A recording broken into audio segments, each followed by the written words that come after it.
허환구의 라디오 오늘. 여러분 안녕하십니까, 허환구입니다. 여야 협상이 결국 결렬됐습니다. 여야 원내대표가 오늘 오전 10시 박병석 국회의장 주재로 21대 국회 전반기 원구성 협상을 벌였지만 합의에 실패했습니다. 여야는 법제사법위원장직을 놓고 끝내 타협점을 찾지 못한 것으로 전해졌죠. 원구성 협상이 결렬되자 통합당 주호영 원내대표는 오늘 의회 민주주의가 무너졌다며 여당 측에 강한 불만을 쏟아냈습니다. 이렇게 되면 더불어민주당이 상임위원장 18개 자리를 모두 갖고 21대 국회를 시작할 수밖에 없게 됐는데요. 여당이 상임위원장 모든 자리를 차지한 건 1987년 5월 12대 국회 원구성 이후 33년 만입니다. 자칫 잘못하면 독이 될 확률이 높죠. 협치는 사라지고 독주만이 남은 국회, 여당의 부담과 책임이 더욱 커졌습니다. 6월 29일 월요일 라디오 오늘 광고 듣고 시작합니다.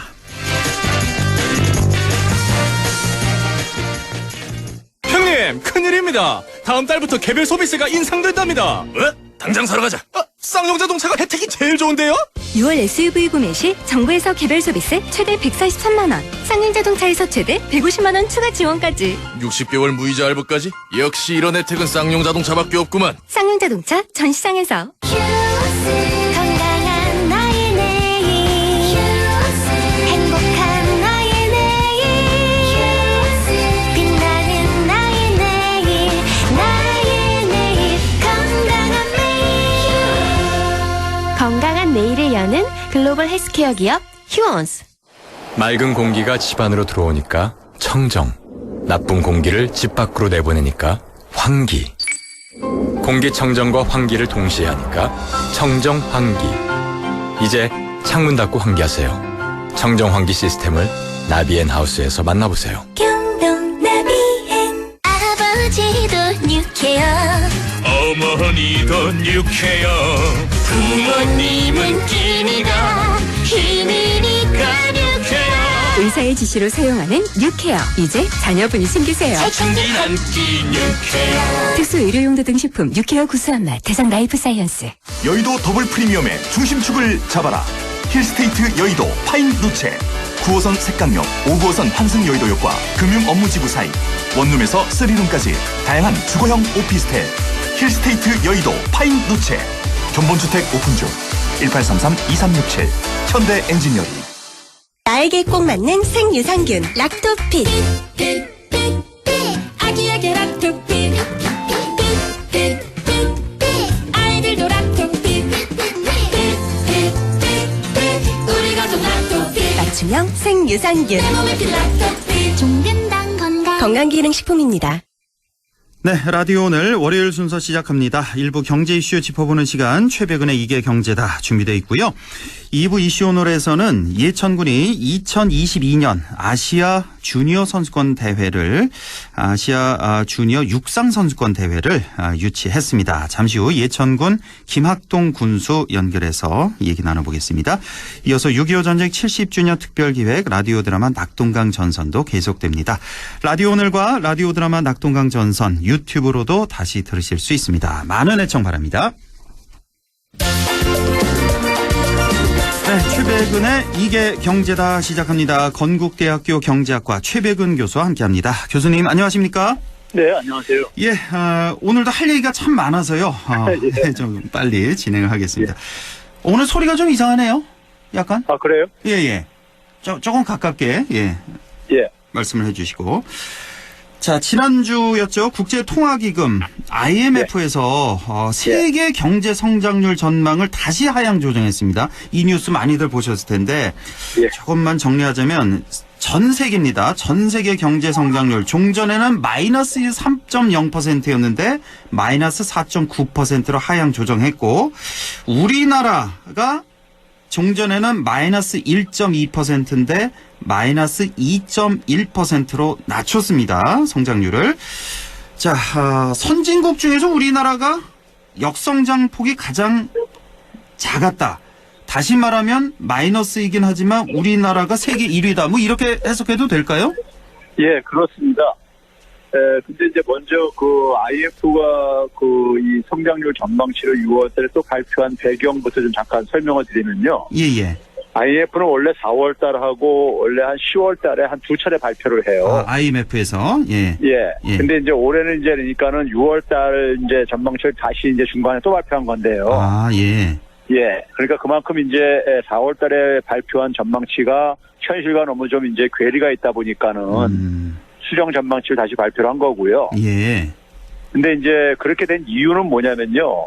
4월달에 발표할 때만 하더라도 코로나19 이 확산이 하반기엔 좀 진정이 되고 하반기부터는 경기가 회복될 걸 전망을 그 전제로 해서 그렇습니다. 이제 그 전망치를 발표했던 거예요. 예. 근데 이제 사실 뭐 내일 모레부터 지금 7월달 하반기거든요. 예.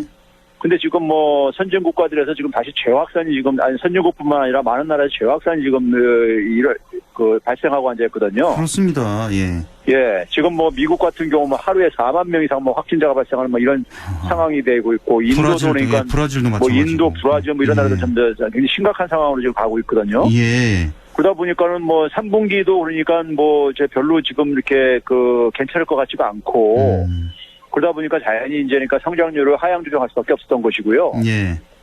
뭐 당연히 그러다 보면 세계 경제가 나빠지게 되면 우리나라도 그러니까 영향을 받을 수밖에 없죠. 우리나라 수출이 많이 이제 그러니까 영향을 받을 수밖에 없으니까요. 예. 그럼에도 불구하고 이제 가장 낮은 이유와 더불어서 저는 이번에 이제 발표에 주목을 하고 있는 것은요. 예. 주목을 하고 있는 것은 그 성장률과 더불어 가지고 이제 그 재정 수지하고 정부 국가 부채도 발표를 했어요. 재정 건전성과 국가 부채.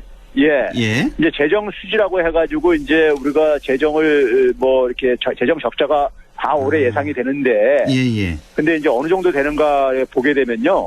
예. 우리나라가 이제 그동안에 보수 언론들에서 보게 되면은 그 국가 부채가 그냥 국가 부채가 절대적인 그 규모는 작아도 증가 속도가 굉장히 빠르다 이런 얘기를 많이 했었어요. 예, 그렇습니다. 예. 그런 뉴스 많이 기억이 나실 거예요. 그렇습니다. 부채 속도로 뭐 증가한다 뭐 이런 식으로요. 예. 그런데 우리나라 정부 부채 올해 이제 증가폭을 그 IMF에서 전망하기를요. 예. 7.6%포인트가 증가할 거다. 굉장히 큰 거죠, 이것도요. 예. 이건 왜 그러냐면은 이제 그 분모인 성장률 밑에 있는 그 GDP하고 분자인 이제 그러니까 이제 국가 부채가 다 이제 영향을 받아서 이렇게 이제 크게 증가를 한 건데요. 예. 그런데 우리나라 7.6%포인트가요. 나머지 이제 그러니까 주요 국가들 보게 되면요. 제일 이제 그러니까 뭐 이 주요 국가들 중에 적은 나라가요. 예. 적은 나라가 한 16.2% 정도 되고요. 예. 큰 나라는 미국 같은 경우는 거의 한 33%포인트가 증가해요. 그렇습니까? 우리나라는 7.6%포인트인데. 예. 일본은요? 일본도 30.0%포인트요. 일본도 30% 되고. 예, 중국도 18.7%포인트예요. 그렇습니까? 예. 선진국 전체 평균이 26.0%포인트가 증가합니다. 그러니까 우리나라가 국가 부채 증가 속도가 제일 낮은 거예요. 느린 거예요. 근데 왜 우리나라가 이렇게 국가 부채 증가 속도 빠르다고 왜 그런 거죠? 그러니까 이게 이제 그러니까는 우리가 그 기존에 우리나라의 이제 증가 속도에 비하면 굉장히 빠른 거죠. 그렇죠. 우리나라만 보자면 그런데 전 세계 다 봐야죠, 지금. 전 세계를 다 같이 비교해서 얘기를 해야 되는데 다른 나라 이제 이런 거 하게 되면 보도를 안 해요. 보수 언론들이요. 네? 뭐 성장률 우리나라 선방한다는 것도 별로 그렇게 굉장히 보도가 인색하잖아요, 보면요. 그런 것처럼 그다음에 이제 그 재정을 굉장히 많이 투입을 하고 있다고 지금 이제 야당이라든가 이제 그 보수 언론에서 많이 얘기를 하고 있잖아요. 재정 적자도 올해 이제 우리나라가 예상되는 게 IMF에서 마이너스 3.6%로 예상을 해요. GDP 대비요. 근데 이제 나머지 나라들 보게 되면 11%에서 한 24% 정도예요. 그래요. 미국이 GDP 대비 마이너스 23.8%예요. 일본도 마이너스 14.7이고요. 중국도 마이너스 12.1입니다. 그러니까 다들 그러니까 우리나라보다도 그러니까 거의 한 3.5배 내지 한 그러니까 이 6배 정도 이렇게 막 가깝게 이렇게 막 높아요. 그러니까요. 그래서 저는 이제 뭐냐면 이 성장률에서 이제 이번에 유일하게 이제 그러니까는 그 이번에 30개국을 이제 발표한 거거든요. IMF에서요. 근데 이 그 30개 국가가 전 세계 경제 한 83%를 차지하는 거예요. 주요 국가 30개 국가를 주요 국가를 이렇게 쭉 한 건데 중국이 이제 플러스로 발표를 했잖아요. 중국이 플러스 발표했는데 중국이 플러스로 이번에 발표한 그 수치가 예. 1.0이었었어요. 아, 1.0. 플러스 1.0이요. 예, 예. 지난번에 1점인데 이제 0점이 내려가지고 1.0인데 문제는 뭐냐면은 우리나라가 만약에 중국처럼 만약에 재정을 투입을 한다면은 네. 제가 계산을 해보니까요. 예. 계산을 해보니까 우리나라 같은 경우는 성장률이 한 8%까지 올라갈 수 있어요. 아이고, 정말입니까? 예, 재정을 그러니까 중국만큼 투입을 한다면 재정을 그렇죠. 똑같은 비율로 중국만큼 예. 그러니까 우리가 더 성적이 좋은 거예요. 그러네요, 실질적으로는. 예, 재정을 그러니까 가장 적게 투입을 한 결과가 이 정도거든요. 예. 그러니까 지금 뭐 우리나라 국가 부채 너무 빨리 증가한다, 재정 적자 너무 크다 이런 보도가 많은데, 예. 자 사실 데이터를 보고 엄밀히 분석하자면 전 세계 1위다, 가장 건전하다. 이건 뭐 확실한 사실인 거고, 예. 그게 팩트입니다. 좀 더 재정을 투입할 필요가 있다. 이건 뭐 우리만의 그렇습니다. 주장이 아니라 IMF나 OECD 똑같은 주장이니까요. 예. 예. 뭐 이 정도로 보고, 자 지난 주말 동안에요. 예. 우리 G7 관련 소식이 있어서 우리 최백은 TV에서도 자세히 다뤄주셨고 또 저희 라디오 오늘에서도 분석을 해주셨는데. 예. 트럼프 대통령이 이제 G7 정상회담을 미루고 9월로 미루고 이제 G7 기존 G7에다가 4개 나라 우리나라 포함해서 4개 나라 혹은 브라질까지 추가해서 5개 나라 뭐 추진한다 이런 얘기가 있었는데 자 여기에 이제 일본 반응이 나온 거예요. 지금 보니까 일본은 우리나라 끼워 넣으면 안 된다 이거죠. 그러니까 그 이유를 보니까 G7 취지에 맞지 않다. 그러니까 우리나라 한국은 너무 친중적이고 대북 관계가 이게 지금 북한 너무 감싸고 돈다. 이런 주장이에요, 일단은. 근데 그 숨은 뜻을 우리가 분석해 봐야죠. 그러니까 이거 아닙니까? 우리나라가 크는 거. 그러니까 일본 자기들과 동급이 되는 거 이거 싫어하는 거 아닙니까, 솔직히? 아, 그거죠. 그거죠, 이유가 그거죠. 처음부터 예상을 했던 거고요. 그렇죠. 그러니까 일본의 반대는 제가 뭐 예상되는 거고 이건 트럼프가 해결해야 된다. 이렇게 얘기한 거고요. 지금 예를 들어서 이제 이게 G7이 흔히 말해서 이제 가치를 공유하는 어쨌든 간에 이 그룹이에요. 그러니까 이제 아베가 이제 거기다가 이제 핑계를 댄 거예요. 가치가 다르다. 아하. 예? 우리는 그러니까 중국하고 북한하고 그러니까 잘 지내려고 하는 나라이다. 네? 근데 G7에서 그러니까 사실 뭐 그러니까 북한하고 저 트럼프하고도 저희 사이가 좋았었고요. 예? 그리고 뭐 트럼프하고 저 중국하고도 저 집권 초기에는 굉장히 좋았었고요. 예? 그러니까 뭐 그런 점에서 지금 아베가 가는 것은 지금 핑계를 삼아서 하는 건데. 제가 볼 때는 만약에 여기서 그다음에 이제 나머지 이제 소위 말해서 영국이라든가 유럽 국가들은요. 러시아가 참여하는 거 싫어해요. 아, 그렇죠. 그러면은 러시아하고 한국 빠지면요. 러시아하고 한국이 빠지면 그러면 트럼프가 그러니까 확장하는 의미가 없어요. 없네요. 나머지 호주하고 일본이 인도잖아요. 호주하고 인도. 그렇죠. 그럼 상당히 그러니까 이쪽에 그 중국 포위 전략에 틈이 많이 생기는 거거든요. 트럼프가 말을 들을까요? 일본 말을? 안 듣죠. 절대로 안 듣는다. 트럼프의 셈법하고 트럼프의 셈법하고 아베 셈법은 틀릴 수밖에 없단 말이에요. 그렇죠. 트럼프는 기본적으로 11월 재선에 그러니까 이것을 활용하고 싶은 것이고. 근데 거기 아베가 그렇게 얘기한다고 해가지고 자기 재산에 도움 안 되는 걸 하겠습니까? 트럼프가요. 그렇죠.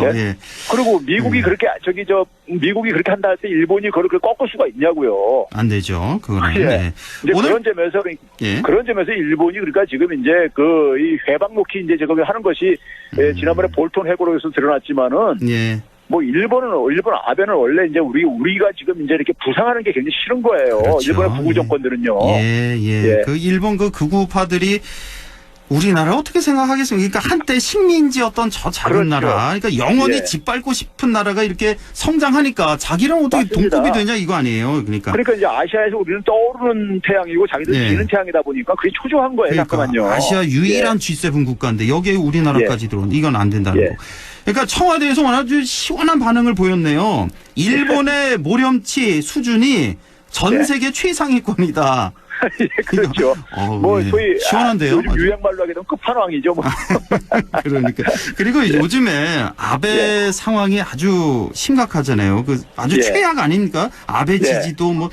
그러니까 그 시선을 자국민들 시선을 돌려야 된다. 이럴 때 그 전통적으로 쓰는 수단이 바로 혐한 감정 부추기기 이거잖아요. 이런 거죠, 그렇죠. 그러니까. 예, 그 전략이에요. 예. 한국에다가 그러니까 저기 이제 한국과의 갈등을 이렇게 극대화시킴으로써 예. 눈을 해외로 돌리려고 하는 거죠. 그러니까, 예. 예. 아우, 좀 치졸한 것 같아요. 이런 그렇죠. 거 보면은, 예. 그러니까 갈수록 아마 이렇게 되게 되면요, 국제사회 속에서, 예. 국제사회가 이걸 왜 모르겠어요. 국제사회 속에서 이미지만 자꾸만 나빠지는 거예요. 그렇죠. 예. 예. 그러니까 이 지도자 리스크라는 게 이게 얼마나 중요한 건가. 맞습니다. 예. 예. 자, 일본 도발 1년. 예. 딱 마이너스 이틀이네요. 예. 예. 7월 1일. 예. 날짜도 예. 아주 선명히 기억하는데 아베 그 경제 도발 1년이 돼 가는데 우리나라의 완승, 아베의 완패 뭐 이렇게 분명한 거죠, 맞습니다. 이건. 예. 예. 제가 뭐 1년 전에 예상한 대로 진행이 됐는데요. 예, 예. 예. 근데 이제 우리가 그 한번 기억을 해보세요. 제가 예. 한 두세 가지를 말씀드리겠는데 시간 관계상이요. 예. 작년 때 이제 그러니까 우리가 소위 말해서 우리나라가 하반기부터 경제가 좀 나빠지고 있었단 말이에요. 세계 예. 경제가 후퇴하면서요. 예. 그래서 우리가 유일하게 이제 남은 경쟁력이 반도체 산업이잖아요. 그렇습니다. 예. 그러니까 반도체 급소를 이제 노려가지고 뭐 우리 이제 국민들도 이제 거의 예울 정도로 뭐 불화수소라든가 예. 평상시에 그러니까는 별 관심도 없던 저거 있었죠. 폴리이미드, 뭐 포토레지스트, 뭐 폴리이미드 뭐 이런 것들이요. 예, 예. 이런 것들을 이제 그러니까 급소를 노려가지고 이거 수출 안 하겠다. 예. 팔지 않겠다. 뭐 이런 식의 이제 그 규정을 한 거 아닙니까? 그렇습니다. 예. 근데 1년 딱 지나고 나서 지금 봤을 때 그럼 우리나라 반도체 수출액을 좀 봐야 될 게 아닙니까? 예, 예. 반도체 수출액을 보면 올해 1분기 기준으로 1, 2, 3월 달 기준으로 보게 되면요. 지난해 1분기에 비교해가지고 예. 1억 한 4천만 달러가 오히려 증가했어요. 아, 그래요. 예, 예. 뭐 예. 그러니까 영향이 반도체, 없었네요. 우리나라 반도체 수출에 아무 영향을 안 준 거예요. 그렇네요. 예.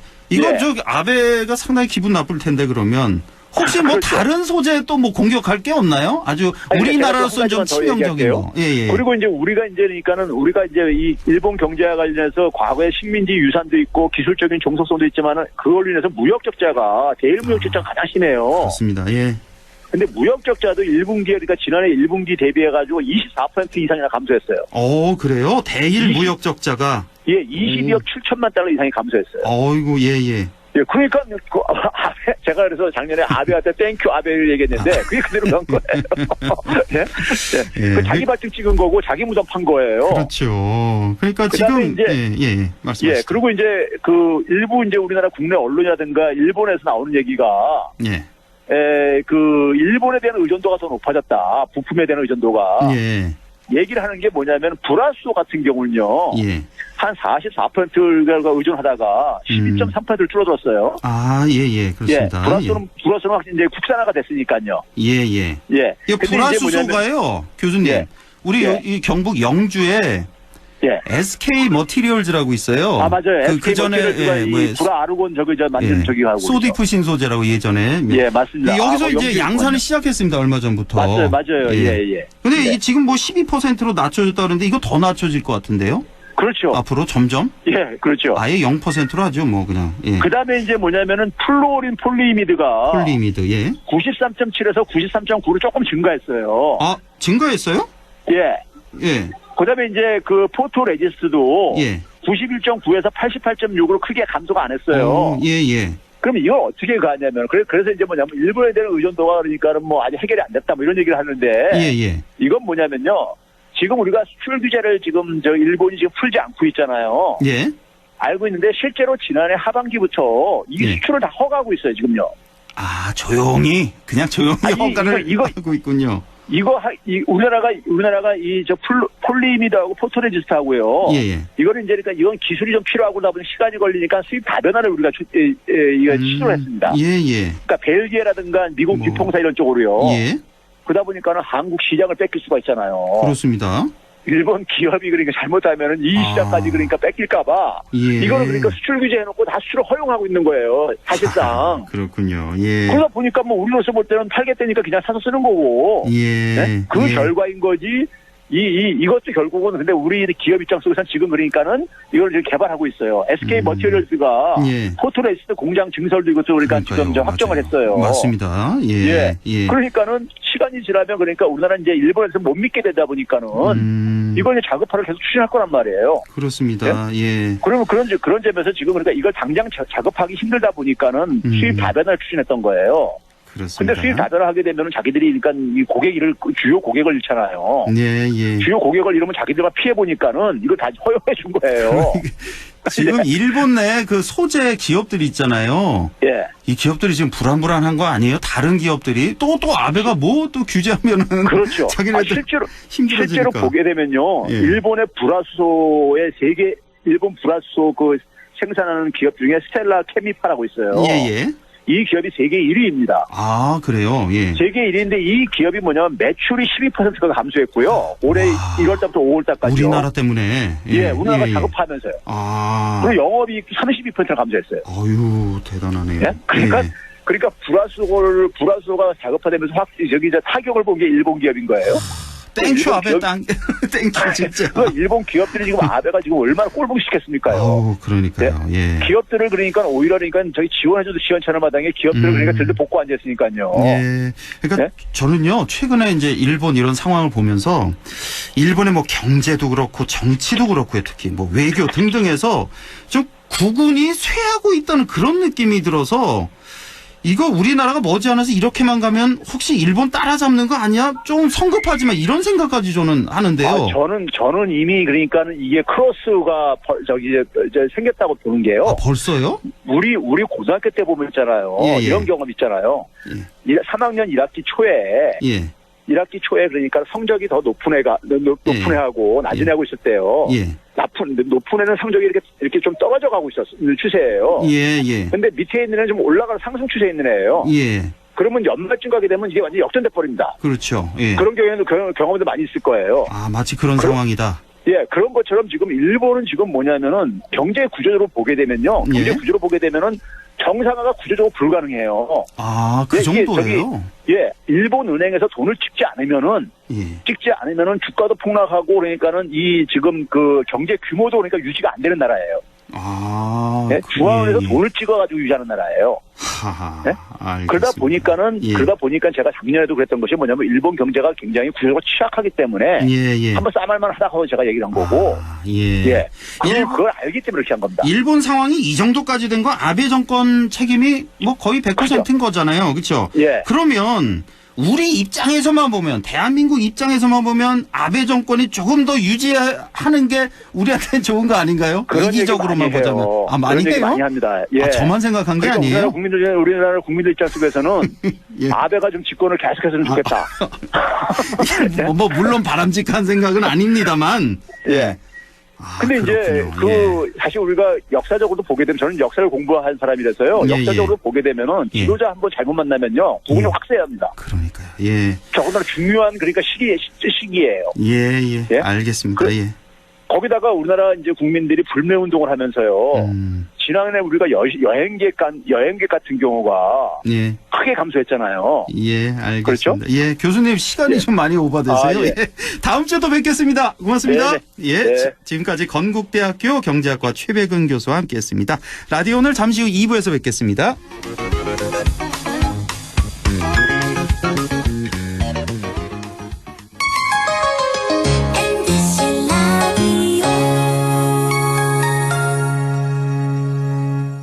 할인점보다 더 실속 있고 편의점보다 더 편리하게 살 수 있는 곳, 시장보다 더 정이 넘치고 백화점보다 더 품격 있는 곳, 이런 곳이 없을까요? 네, 우리 동네 우리 할인점 홈마트가 있습니다.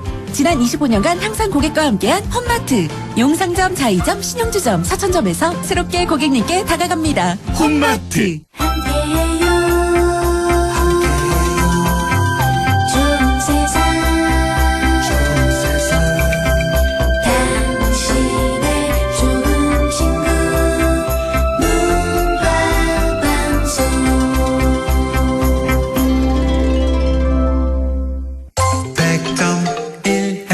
라디오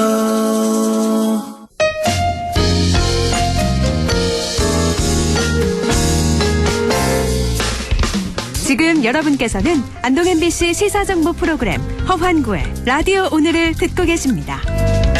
저는 사생결담 강재입니다.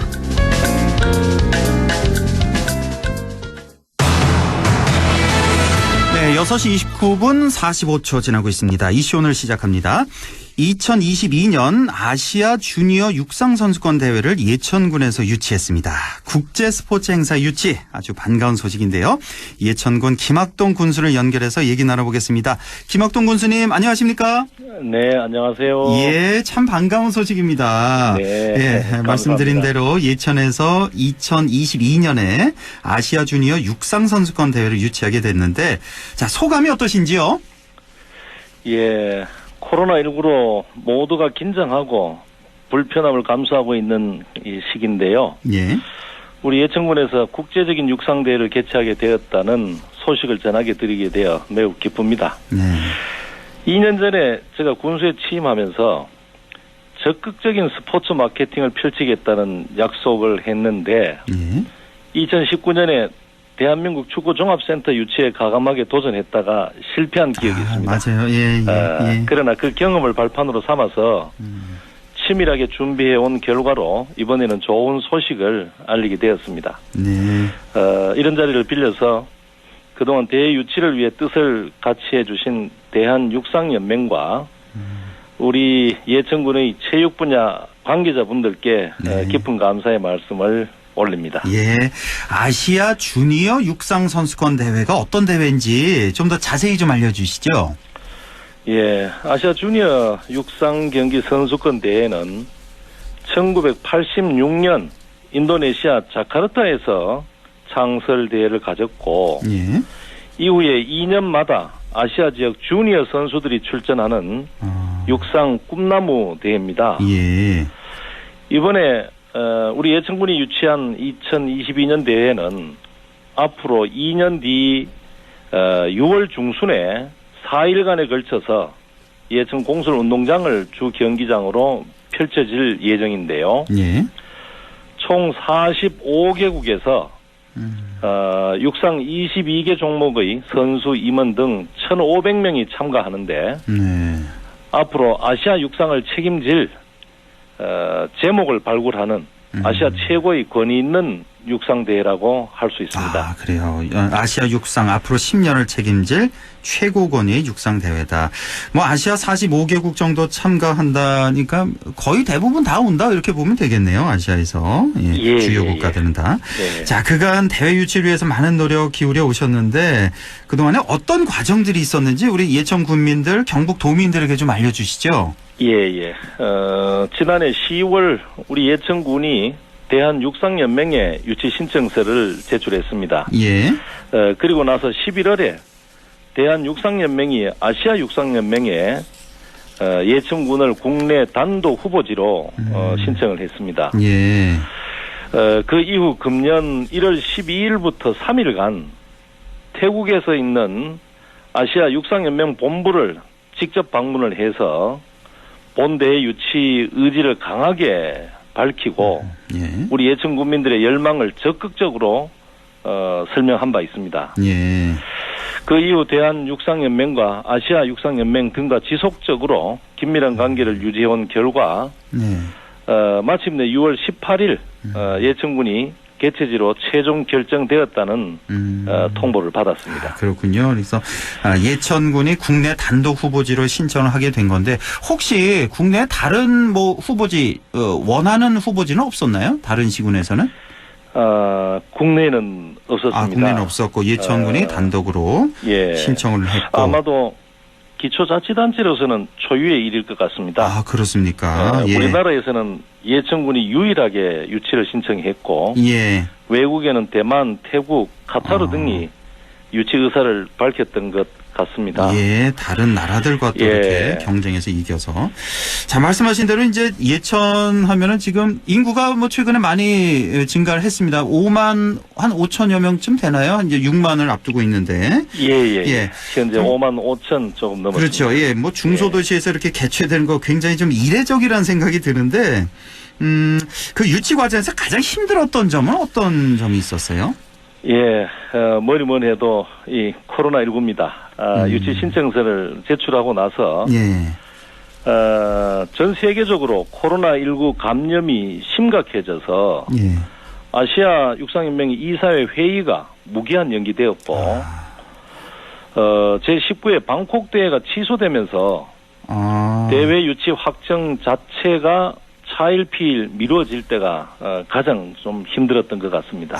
그러면 올해 대회가 취소된 거군요. 방콕에서 열릴 대회가. 예. 그래서 올해 열리고 또 2년 후에 이제 열리는 건데 올해는 취소가 됐고 이제 2년 후 대회가 이제 예천에서 열리게 되는 겁니다. 이렇게 되면 이제 아시아 각국에서 많은 선수단이 예천을 찾아오게 될 텐데 대회 유치로 인한 기대 효과는 어느 정도나 예상하고 계세요? 뭐 규모가 그렇게 크지는 않습니다. 45개국 선수와 임원 1,500명 정도가 예상되는데요. 가장 관심이 큰 거는 2년 뒤에 남북 관계가 개선되어서 북한 선수들이 참여한다면 그러면 관심은 좋죠. 아주 높아지겠죠. 그래서 체육 인프라와 숙박 시설이 다소 부족하지만 작은 농촌 도시인 예천군이 국제대회를 이렇게 유치했고 성공적으로 개최하는 것을 보여준다면 우리 예천 국민들에게는 우리도 얼마든지 잘할 수 있다는 자신감을 갖도록 하고 대외적으로는 우리 예천군의 위상을 드높이는 효과가 매우 클 것으로 생각합니다.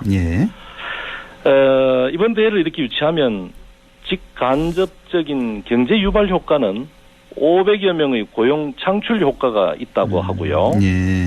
1천억 원 정도의 경제적 파급 효과가 있을 것이라고 전문가들은 내다보고 있습니다. 이렇게 국제대회 유치를 통해서 앞으로 더 많은 국내 대회와 전지 훈련을 유치하게 되고 이것이 우리 예천 지역의 관광 상품이나 지역 농산물 판매로 이어진다면 아마도 침체된 지역 경제 활성화에도 큰 도움이 될 것 같습니다. 그렇겠네요. 지금 봐선 전문가들의 예상은 한 500여 명 정도 고용 창출, 한 1,000억 원 가까운 경제적 파급 효과. 여기에 만약 북한까지 참여를 하게 된다면 전 세계적인 또 관심도 많이 끌게 될 것이고. 자, 이런 예상이 있고요. 예천이라고 하면 양궁의 고장이라고 다들 알고 계실 텐데 아니 어떻게 해서 육상대회를 이렇게 국제적인 육상대회를 유치하게 됐나 궁금해하실 것도 같은데 예천에 지금 육상 관련 인프라가 이미 꽤 많이 구축이 돼 있는 상태죠? 맞습니다. 양궁의 도시라고 이렇게 알려져 있기도 한데요. 이제는 우리 예천군은 양궁과 육상의 메카라고 자타가 공인하고 있습니다. 매년 육상과 양궁의 전국대회를 20여 차례 개최하고 있는데요. 연 인원이 5만 명 정도가 다녀갑니다. 올해도 대한육상연맹이 주관하는 대회 중에서 10개의 육상대회를 유치했는데 오늘 이렇게 비가 내립니다마는 제49회 충계 전국 중고육상경기대회가 오늘도 열리고 있습니다. 7월에만 3개의 대회가 잇따라 개최됩니다. 우리 예천군은 어떤 시설이 있는가 하면 국내 유일의 육상 전용 도움 훈련장, 그리고 경사로 훈련장, 모래사장 훈련장 등 동하계 전천후 훈련이 가능한 시설을 완비하고 있어서 육상 선수들에게는 전지 훈련이 최적지로 각광을 받고 있습니다. 육상 대회뿐만 아니라 이렇게 또 전지 훈련의 최적지 예천이 되겠습니다. 아유 시간이 다 돼서 끝으로 좀 덧붙이고 싶은 말씀 좀 간단히 좀 전해주시죠, 군수님. 우리 예천군이 뭐 여러 가지로 아직은 부족합니다만은 큰 대회나 행사를 개최해본 경험이 충분히 있습니다. 비록 교통, 숙박, 음식업소 등 분야별로 부족함이 있는데 완벽한 대책을 수립해놨습니다. 우리 예천군의 부족한 편의시설은 여기 30분 정도면 닿을 수 있는 인근의 안동시, 영주시, 문경시와 협력하고 도움을 받는다면 충분히 해결할 수 있습니다. 2022 아시아 주니어 육상 경기 선수권 대회 유치를 통해서 우리 예천군민 모두가 화합하고 성공적인 개최로 우리 예천군이 경북의 중심 도시로 우뚝 성장하는 발판이 될 수 있도록 행정을 집중해서 철저히 준비하겠습니다. 알겠습니다. 자, 군수님 오늘 말씀 잘 들었습니다. 고맙습니다. 감사합니다. 지금까지 예천군 김학동 군수였습니다. 예, 날씨 전해주시죠. 김도현 캐스터. 네, 기온이 좀 내려가 있습니다. 비는 내일 오후면 대부분 그치겠고요. 이번 주 중반에는 장맛비가 잠시 쉬어가겠지만 쭉 구름 많은 날씨 이어지다가 주 후반에 다시 한번 비가 내리겠습니다. 내일 기온은 아침이 20도 남아 있고요. 한낮에는 24도까지 오르겠습니다. 영주 현재 기온은 어제보다 2도 낮은 22도, 습도는 90%입니다. 날씨였습니다.